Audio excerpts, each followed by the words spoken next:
গেছে। বিশ্বনবীর চেহারাটা আগুনের গোলার মতো লাল হয়ে গেল। বিশ্বনবী ডেকে বললেন, ফাতেমা, তুমি বিশ্বনবীর মেয়ে হতে পারো, কিন্তু আলী তোমার স্বামী।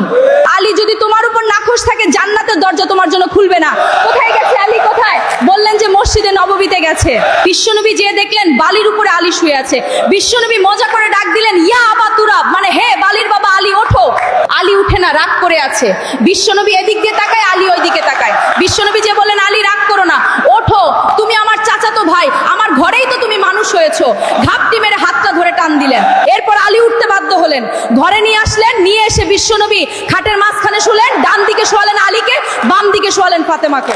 এবার আপনি চিন্তা করেন, বিশ্বনবী নিজের মেয়ে ফাতেমাকে বলেন, তুমি বিশ্বনবীর মেয়ে হতে পারো, কিন্তু আলী তোমার স্বামী।